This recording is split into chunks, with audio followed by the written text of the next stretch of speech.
Imagine the heartbreak of watching a beloved cultural landmark immortalized in one of horror cinema's most iconic films face demolition for a sprawling retail empire. That's the shocking dilemma unfolding at the Monroeville Mall in Monroeville, Pennsylvania, where Walmart plans to raze this historic site and replace it with a modern open-air marketplace. But here's where it gets controversial. This isn't just any mall. It's the very location where George A. Romero shot his groundbreaking 1978 zombie thriller, Dawn of the Dead. Fans and preservationists are up in arms, and as we dive deeper, you'll see why this decision stirs such intense debate.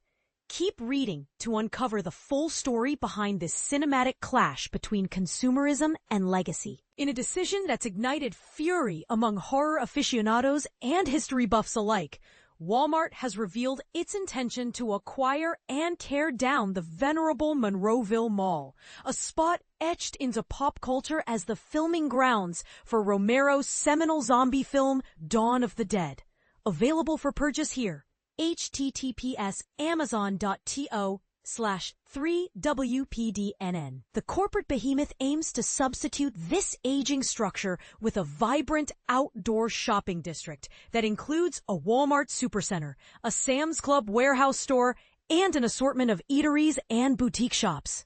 This transformation would obliterate a cornerstone of movie history that's been luring global visitors for close to half a century.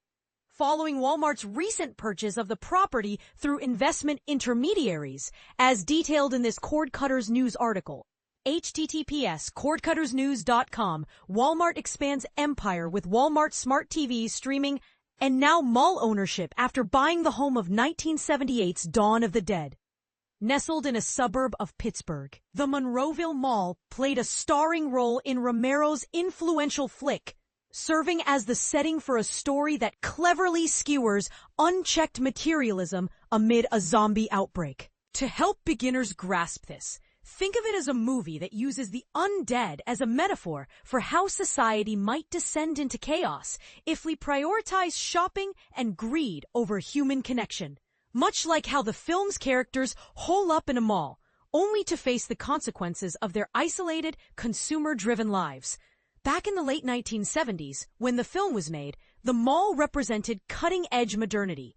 But nowadays, it accommodates everyday retailers, such as Macy's and Auntie Anne's, plus a one-of-a-kind museum honoring Romero's Living Dead series. This museum, brimming with artifacts like props, posters, and even a statue of the late filmmaker, has transformed the mall into a must-visit destination for genre enthusiasts. Adding to its allure is the yearly Living Dead Weekend Festival, which draws crowds by the thousands to honor Romero's contributions and Pittsburgh's pivotal role in launching the zombie craze with 1968's Night of the Living Dead, another Romero classic shot in the Keystone State. Through deals facilitated by financial partners, Walmart's takeover comes with a clear timeline.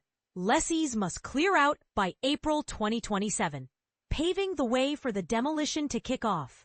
The revamped site would morph into a vast commercial hub, a pivot that detractors decry as bitterly ironic, given how Dawn of the Dead lampoons the excesses of shopping culture. As local horror devotee and event coordinator Sarah Mitchell poignantly remarked, "It's as if the movie foretold its own end." The mall's importance transcends mere fond memories. It's a cultural touchstone that influenced the zombie genre and our collective perspective on materialism. For those new to this, Romero's work often uses horror to comment on societal flaws, like how zombie films can mirror real-world issues such as capitalism gone awry.